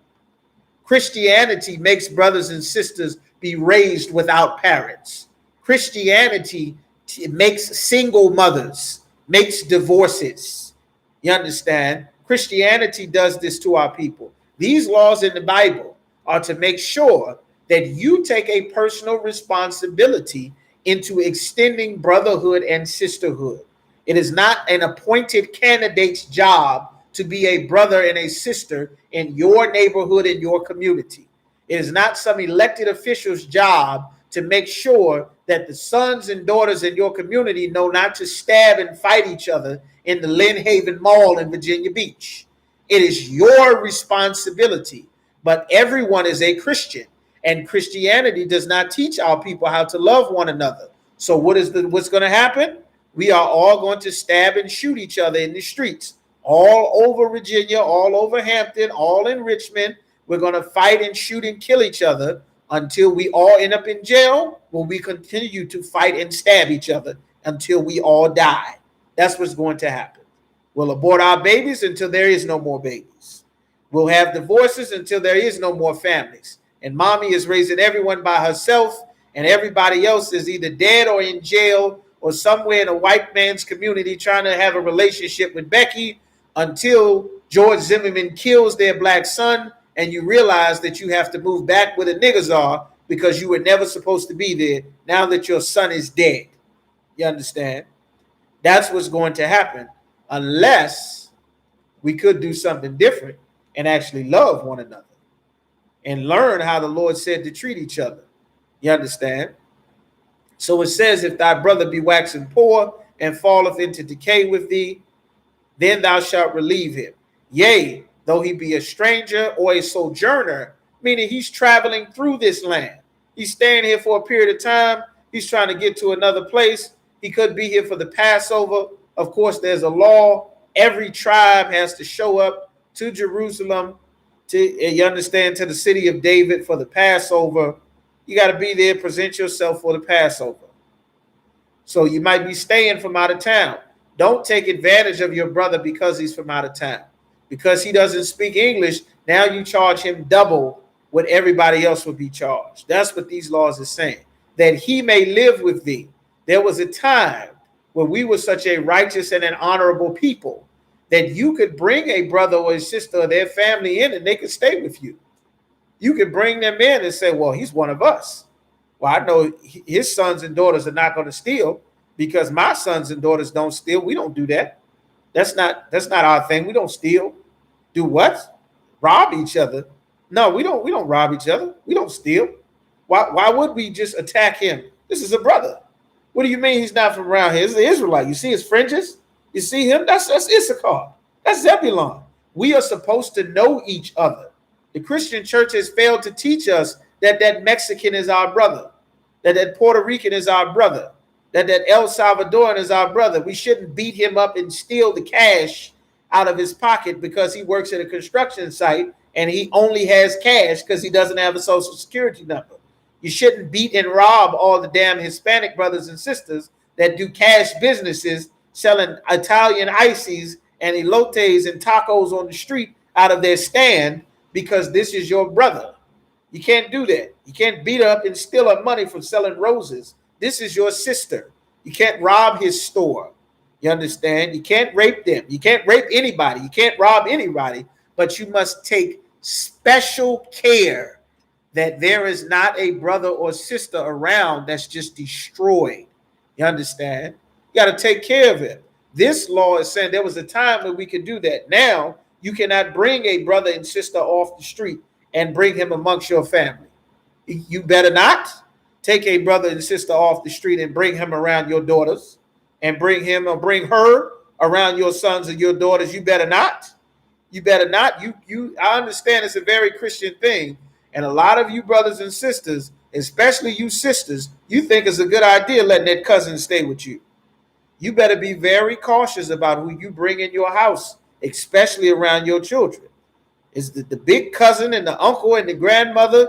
You understand? Grandma keep all the family secrets. You understand? Christianity does not teach our people rules. You better think 4 and 5 times and get counseling before you bring somebody and you are in the truth serving the Lord and you're going to bring some sinner, some Christian from out the world with Christian morals and values into your home and your family. You better be very careful, especially now that you are trying to come into the truth and serve the Most High. You better be very careful who you attach yourself to. You understand? People bring demons with them. You still learning how to fight your own demons. You understand? You will be very careful who's demons. You understand? They bring wickedness. They bring their wickedness, not only their wickedness into your home, but they also bring out the wickedness that is in you that you have not learned how to conquer yet. They still bring that. They're going to bring Christmas and Thanksgiving and Valentine's Day and Mother's Day and Father's Day and what they believe marriage is. To a Christian, a ring and a piece of paper is marriage. Sex is not marriage to a Christian. You understand? It's not wrong to a Christian to have sex with little boys and little girls. That's not wrong. It's evidently nobody believes it's wrong. Otherwise, everyone wouldn't keep getting molested. You understand? We're not Christians in here. You understand? We teach the truth about the Bible. We don't, you understand? We deal all the cards in the deck in here. And there's plenty of those same cousins and those same uncles and those same, you understand, friends of the family, all of that. You better be very cautious. especially in this day and age. You cannot afford to be ignorant and simple and just bring anybody into your damn house. You understand? In the I.S.U.P.K, we hold brothers and sisters to a standard that you are required to uphold the standards and rules in here. Otherwise, the Lord will push you out of this truth. The Lord will take you out of these classes. The Lord will stop you from coming. The Lord, Satan, will be allowed to take you out. You understand? If you do not adhere to the rules that the Lord has set up for this family in here to maintain the protection and the watch over the Lord's chosen and his precious that he sent in here under the watch of the men of the Lord in the I.S.U.P.K. We take that very seriously. And so does the Lord. And the Lord will put a spirit and throw you the hell out. You understand? Or you can be physically thrown the hell out if need be. You understand? To protect the rest of our family. But they can bring evil and wickedness. And there's also a lot of evil and wickedness that you may not be prepared to deal with. You understand? Get counsel. You understand? Don't make too many decisions without coming to get counsel. Let me help you out. You're not wise. You weren't wise in the world. Your mother was not wise. Grandma was not wise. You're not wise. We don't come from wise families. You understand? We were raised Christian or Muslim, which is just Christianity. Everything is Christianity. You understand? With families that fell apart, mothers that drove daddies crazy. You understand? Different fathers, all kind of nonsense, bad neighborhoods, schools, gentrified areas. You understand? Our people are not wise. Number one in AIDS, cancer, high blood pressure, strokes, gout, diabetes, COVID, anything that comes up to kill everyone on the planet, we are number one. Our people are not wise. The wise thing to do would be to obey the prophet that the Lord set up, which is Commander General YAHANNA. And by obeying who he appointed, which is me over the state of Virginia, you will be obeying the Lord. You understand? That's how it has always worked. Okay? If you're not sure, call the school and get counsel. Don't just make decisions on your own. You understand? Don't do that. Don't come to where the Lord gives men the ability to understand and see the future and then go and still make your own decisions and just ruin your life unnecessarily because you were too proud to ask for counsel. That's a very Christian thing as well. You understand? Blacks, Hispanics, and Native Americans do not know what the hell they are doing in life. None of us. None of our people do. I only learned because I learned from Commander General YAHANNA. And now I'm teaching you what I learned because he told me to teach you. You understand? All right. So now, back in Leviticus, the 23rd chapter, and verse 36, it says, take thou no usury of him. Usury means interest or loans. If you give your brother $50, do not expect $50, $60, $70, $80 back. Do not do that. That is what usury. Usury is interest. You understand? All right? You don't do that to your brother. Now, if a Chinese or another nation of people, or Arab or East Indian, if it's $5, you can charge them $25 because they are not the children of your people. If they're supposed to be borrowing from you, from us, but because we did not obey the Lord, now we have to get from them, and they will give whatever they feel like giving to us and whatever condition they feel like giving it to us in. And we just got to take the scraps and just take our lumps and move on. Until we turn back to serve the Lord, then we will have our own. And the Lord will bless us, and they will be left without us to feed on. And then they will need us again. All right? So it says, thou shalt take no usury of him or increase. You understand? Don't take his increase. Don't have a brother, you trying to help a brother get on his feet. You understand? And then he start making money. And then you want the money that he's making. Well, damn, he's already poor. Let the brother work his way out of a hole. Don't charge him interest. This is what the Lord is saying. But fear thy God, fear the Most High, that thy brother may live with thee. You're supposed to be able to house your brother. Now we don't have spare housing and spare rooms and things. But in the I.S.U.P.K, we still make do, man. Shout out to brothers housing brothers. You know, understand? That's brotherhood. That's sisterhood. You can't do that with brothers and sisters in the world, man. You got to be very cautious. You understand?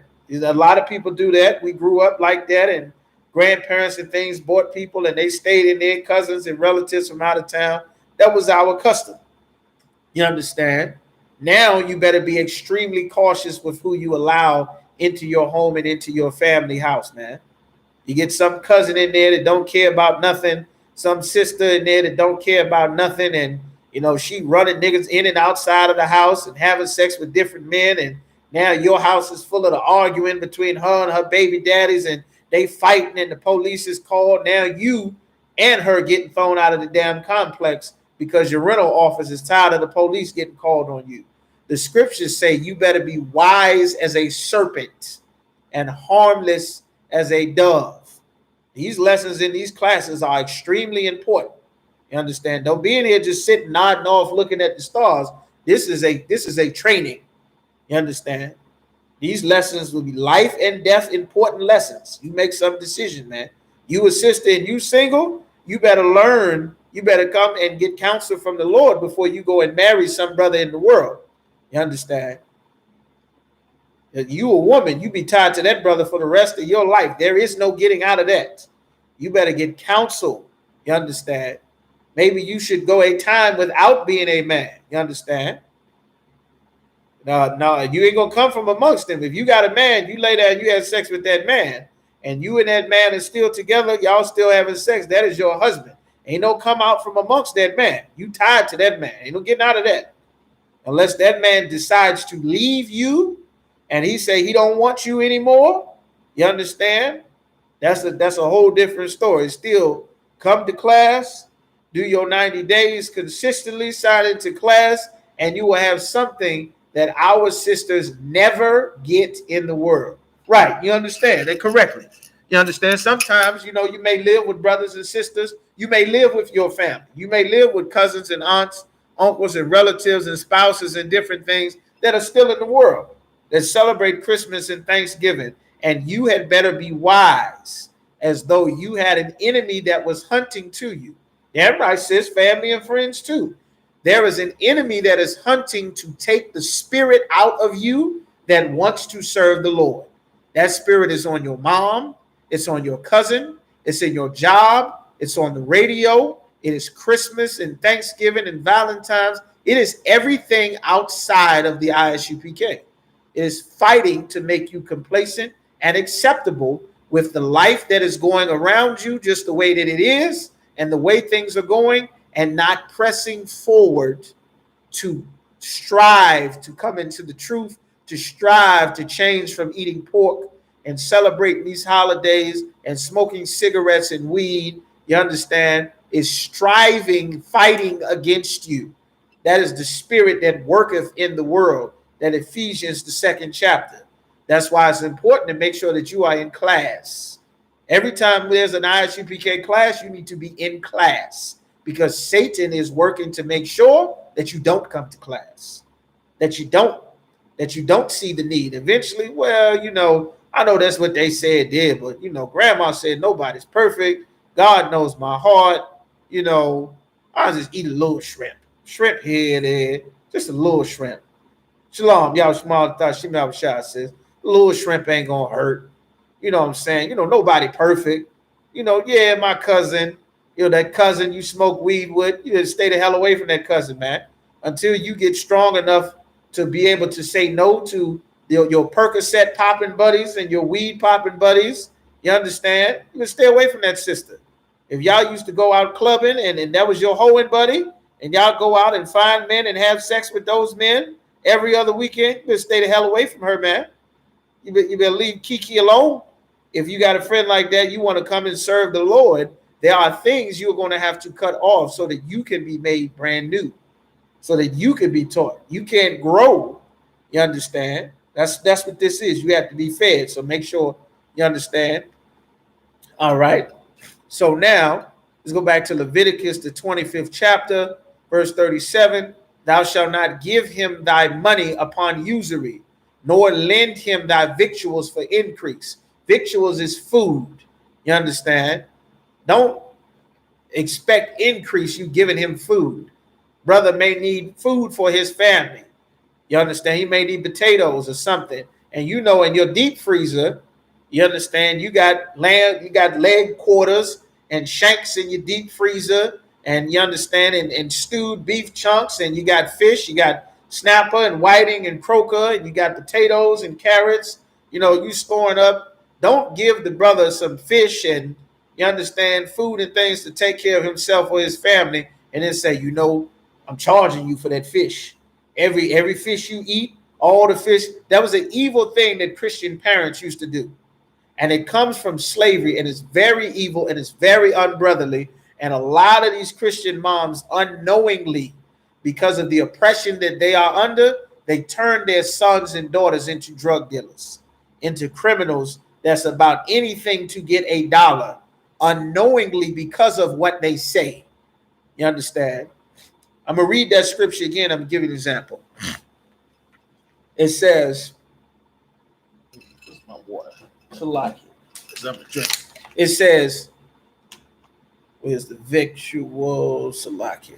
Verse 37, Leviticus 25 and verse 37.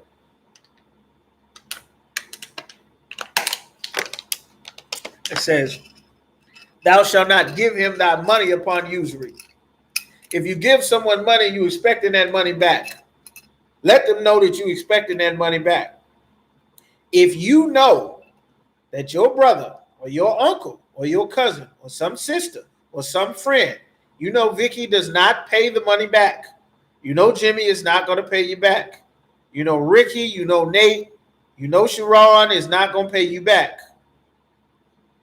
Do not act like you did not know that when you gave Michaela $20, Michaela was not going to pay you your $20 back. You knew from the very beginning that there was a chance that Uncle Jimmy and Cousin Ricky, you were not going to see your $20 ever again in life. You knew this. You understand? You knew. Do not act like you did not know that they weren't going to pay you your money back. Remember that and choose and think about that before you give them that money the next time. You got to forgive thy neighbor the hurt that he have caused you. Can't just go around hating your people forever because of everything. There's too much hell and horrible things that happen to our people on a constant, regular basis. The hell that happens to you is so that you can use that and make sure that it never happens to any other brothers and sisters. We are all fighting horrible traumas and problems and things that we grew up with and still facing on a regular basis, you understand? And that fuel is supposed to push us to fight and strive to be in the truth so that other brothers and sisters going through that same thing can draw strength from you fighting your demons to come in here and stand and serve the Lord. And then one day they'll see your face, and they'll see your face and they'll come to class. You understand? They'll see this sister. They'll see that brother, and they'll see in there, and then eventually you'll learn, yeah, man, you'll learn and develop a brotherhood and a sisterhood, and then one day you'll find out a brother say, man, you know what? I was in the shelter, you know what I'm saying? You know, mom's on drugs, in and out of jail, and, you know, this happened to me, this and that, man. And then once you realize all of the hell that your brothers and sisters is going through, you be like, damn, you know, I went through that. That's what I went through. Like, you're supposed to be in here with all of your problems and everything so that we can band together to fight to bring Christ's kingdom where all of this will stop. You understand? If you did not join the force to fight against all of the evil that is happening to our people, it is not going to stop. It's going to happen to more sisters and more brothers. It's going to continue. Their nieces and nephews and sons and daughters are going to get shot and killed too. You understand? Unless you do your part to get in here in this I.S.U.P.K and turn and serve the Lord, so that when the Lord goes to issue evil on sinners, there's some righteousness in the land for him to give his mercy to. That's what Christ did. His righteousness had the Lord extend mercy unto all of us. That's how it works. That's why it's so important for brothers and sisters to come into the truth, so that the Lord will have mercy on the brothers and sisters that's not. Once he passes the judgment, it's too late anyway. But you know what I'm saying? the Lord can change his mind and have mercy on our people. You understand? Which is our goal. You understand? So like, so when it says Leviticus chapter 25 and verse 37, it says, thou shalt not give him money upon usury. You give $20, expect to get $20 back. Eventually, you realize you're not getting your $20. Let the damn $20 go. You understand? We should not have to take each other, brothers and sisters, to court to get our money and our things back. However, these are brothers and sisters that are in the truth. You understand? If at all possible, avoid having to deal with Esau and his courts and things like that. If need be, call and get counsel so that you can learn how to deal with certain situations. You understand? All right. However, things happen. You may need to go before Esau's law, Esau's court. You understand? Things like that. Still called to get counsel to see what you should do. The scriptures say, by wise counsel shall thou make thy warfare. Everything about life is warfare. That's one of the biggest things that our people are never taught. Life is about warfare. Everything about life. You understand? Warfare about everything. About eating what's lawful or not eating what's not lawful. Having lawful sex or unlawful sex. You understand? Stealing or not stealing. Punching someone in the face that gets you upset or not punching someone in the face. You understand? Shooting someone that makes you angry or not shooting someone that makes you angry. Life is about warfare. You understand? Chasing hoes or not chasing hoes. Joining a gang or not joining a gang. Peer pressure or doing what is right. Getting high or not getting high. You understand? Life is about warfare. They warrant to gentrify your neighborhood. They warrant to make sure that they break up the black man and the black woman, or the Hispanic man and the Hispanic woman, or the black man and the Hispanic woman. They warrant to make sure they destroy our families. They warrant to make sure that sisters abort their babies. They warrant to turn our daughters from being a righteous princess or being a hoe half naked on the street with her behind in front of every camera like Cardi B and Megan Thee Stallion. There is a warfare, a force that is fighting against what the Lord wants.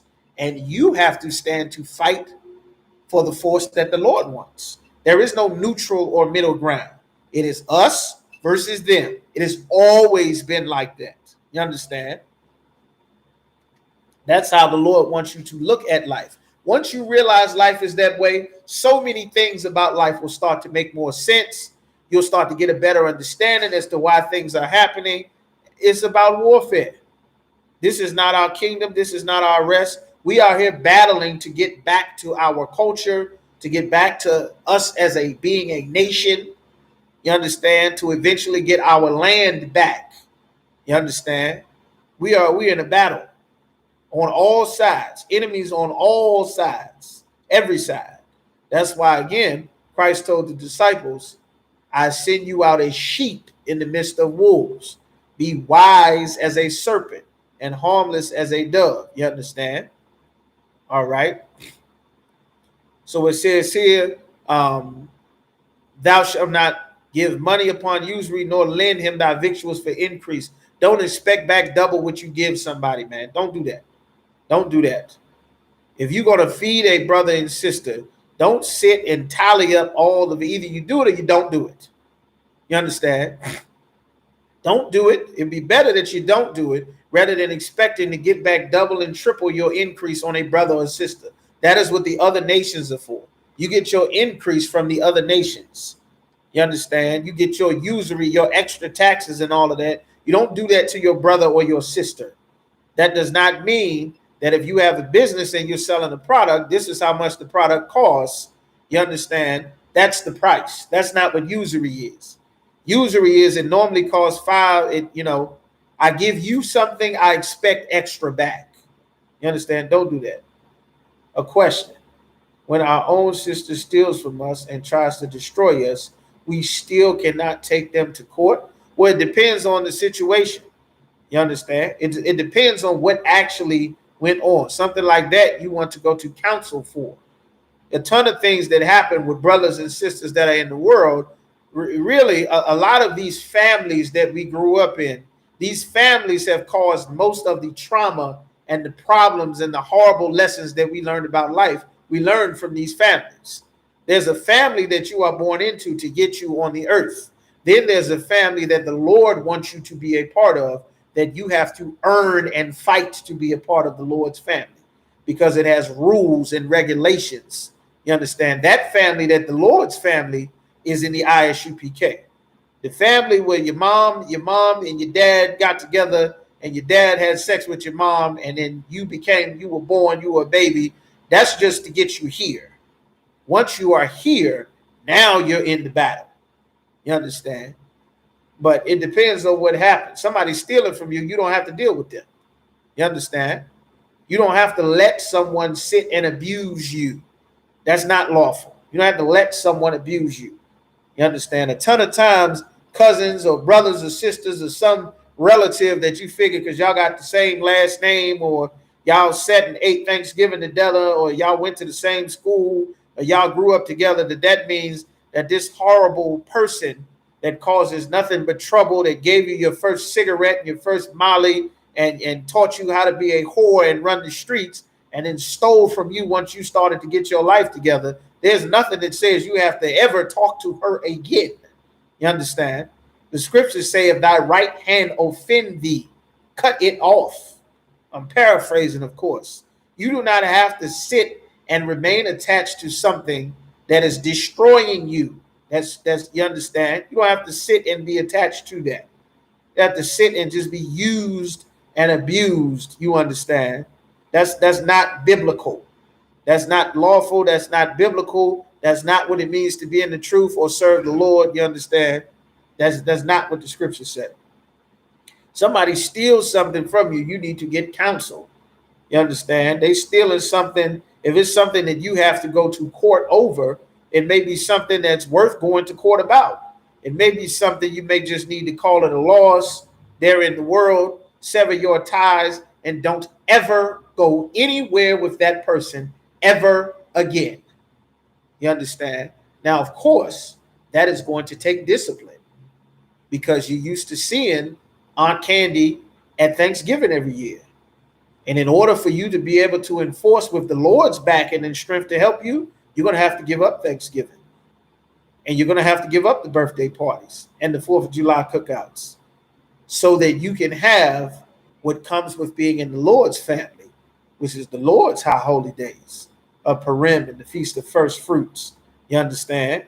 That we just celebrated, you understand, a couple of weeks ago, man. Y'all get that brother a hand, man. While y'all brothers and sisters coming out, Precinct Officer Yarash and Marv holding it down, opening up his home to brothers and sisters, man, so that we can celebrate the Lord's high holy day as the Lord's family, as he commanded us to do, man. The righteous and honorable thing to water to all y'all brothers, all of y'all sisters that came. You understand? It was glorious. You understand? Lord willing, it be more brothers and more sisters in a bigger venue. You understand? You brothers and sisters come in here strong. You understand? And continue. You understand? And serve the Most High. All right? But, you know what I'm saying? It depends on what happened. You know, some things may require going to law before Esau. Because if you are dealing with people that's in the world, of course, they don't adhere to the Lord's law, statutes, and commandments. They don't love thy neighbor as thyself. They will steal. These are the wolves that Christ said, I send you out as sheep in the midst of wolves. You understand? The wolves will steal. They will eat you. They will rob. You understand? A lot of times the Lord has these things happen. Our people don't know why. It is so that you can be fed up and sever ties with them altogether in many cases. You understand? Sometimes you won't get stronger in serving the Most High until you cut certain people off. You understand? Many of it might be your family, might be that cousin or that friend or that sister. You understand? You know, but you call and get counseling, depending on what it actually is. It may just be something you got to let go. Brothers and sisters in the world, they steal stuff, man. The Lord gonna deal with them. You know, the more you come and build yourself up in the truth, the more you'll sever ties with what has happened to you while in the world and by people that are in the world. You understand? It's just, they in the world. Over time, it may become nothing, just depend on what the issue is. You understand? All right. But we up on the time. The Lord does not want us to be cruel to our people the way our oppressor is, and oppress one another the way our oppressor does. You understand? The Lord also does not want you to be a greedy, lazy, selfish, self-centered bastard and never think or have consideration for who is helping you and assisting you and showing you love and brotherhood. You understand? If you are a brother or sister that is getting love and brotherhood, the Lord does not want you, you understand, to be an evil, cruel monster. You understand? All right. And with that, we up on the time. All right. And with that, you understand, brothers and sisters, make sure you pay your tithes. We're going to end it there. Pay your tithes. 10% of every penny of every increase the Most High gives you, you send into the school. I.S.U.P.K.com. Select tithes, pay your tithes. Your stimulus check, tithes. You understand? You hit the lottery, 10%. Only 90% of any money you get belongs to you. You understand? 10% belongs to the Lord. Only 90% is yours to keep. All right? You send that tithe money in. Any brother wants to become a trooper in the school, you want to take the steps to join the force to fight against the evil that happens to our people in Virginia or wherever city or state that you're in, being all black, contact the school and let them know specifically that you want to become a trooper in the school, you understand, to get in this work of the Lord, you understand? That is different from just sitting in class. That is completely different. You're welcome, of course, if brother, sister, anybody can just sit in class and learn and just be a student, you understand? Then there are brothers who want to do that other thing and take a step further. You understand? To walk the path that the prophets that have been before thee and before old have walked in. You understand? That's something completely different. All right. Brother, sister comes into the school, they're off limits for, you understand, for 6 months. They're to be saluted only. They're here to learn and share themselves of the world. You understand? And with that, let's say shalom, one courtesy salute. Yahweh Shem Yahushua Barak Thumb to the brothers, Yahweh Shemal Thumb by Shem Yahushua to the sisters. Shalom.